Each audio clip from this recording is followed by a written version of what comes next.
think a lot of people are going to be happy when this upcoming election is over. Election season has a way of bringing a lot of divisions to the surface. And, I think in this election, the tension that we've seen is more than just the usual attack ads. I think there's something deeper going on. And I think it's a valid question to ask, why is there so much tension within our society? And it plays out in the media with the vicious attacks in the media, and it also spills out into other areas of society. And it's underlying fundamental differences in people's values that are surfacing.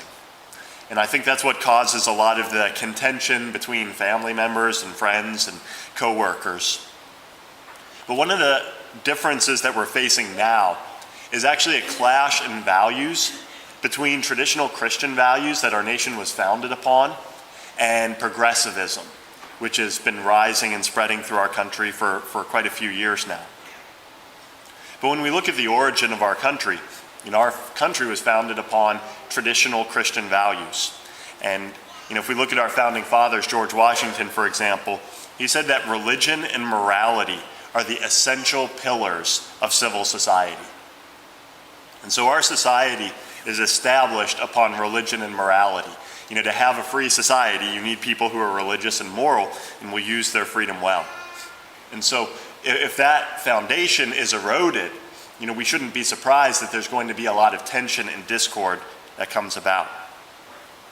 But what we see with progressivism is not just that it's a different value system, but it's one that's actually opposed to Christian values. And that's why, in many ways, we see so much tension. Just one example of that is, Christianity believes that parents are the first teachers of their children. Whereas in progressivism, if there's ideologies that they want to teach children, it doesn't matter what parents think. They want to be able to teach those regardless of parental rights. And so there's a lot of areas where there's conflict. And we do see this in the political debate. We see it in the media, but it's even spilling out into violence within our society.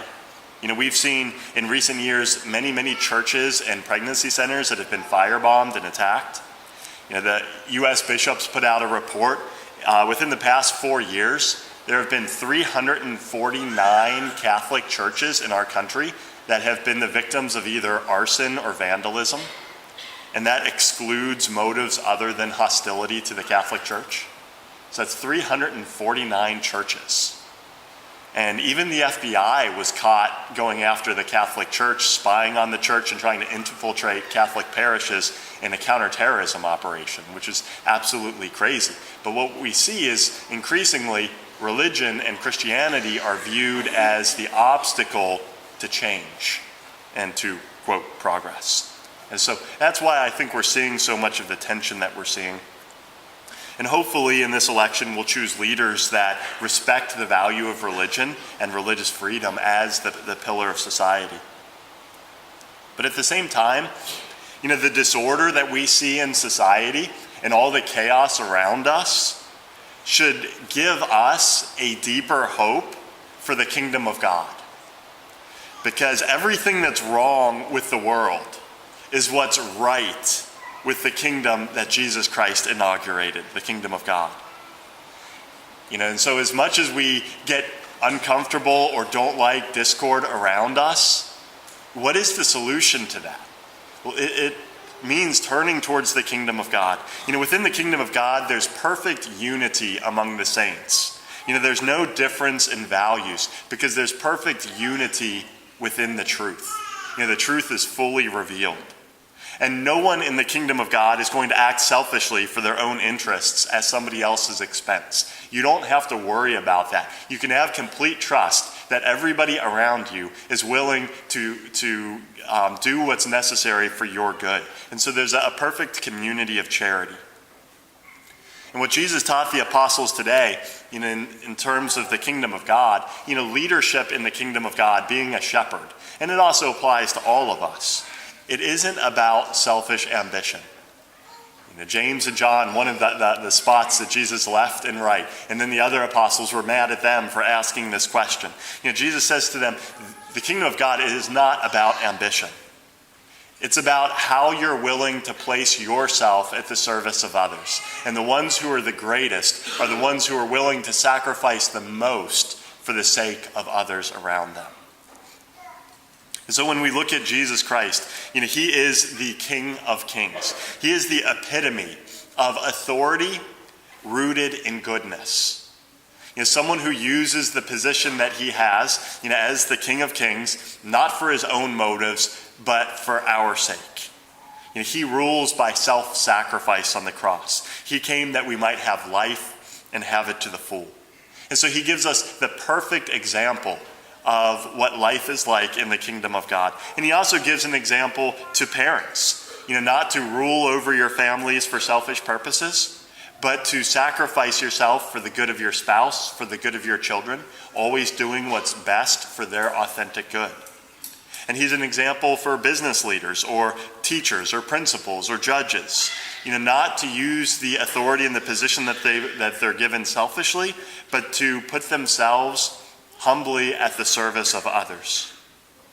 And it's also an example for our government leaders to use the authority that they've been given for the service of others. This world is never going to be perfect. It's always going to fall short of the ideal. But the kingdom of God, when it comes to fulfillment, is the perfection that we desire. When we see things that are wrong and we know that it's wrong, where do we find what is right and what is true and what is perfect? It's in the kingdom of God. And in this life, the closer we come to Christ, and the more we embrace his teachings, like the teaching on humility that we learn in today's gospel, and the more that we turn towards him, the closer we're going to come to the ideal. And so what can we do to bring about greater unity? Well, it begins in our families and in our parish, which is a small piece, a microcosm of the church, the kingdom of God. And so each one of us has the opportunity to make the choice to embrace our role to sacrifice for others within our families and within our parish and our local communities. And so if we put ourselves and our gifts and our talents and our concern and our focus on serving others, then what we'll see is that the goodness of God and his kingdom will flourish within our families and within our local communities. And as that happens, the church as a whole will get stronger and stronger. The church in this world is filled with imperfect people. And even within the church, we'll see problems and issues. But at the same time, the church in this world is the beginning of what will be fulfilled as the church in glory. And the kingdom will come in its fullness. But we all have a small part to play in cooperating with God's plan now so that his goodness can flourish.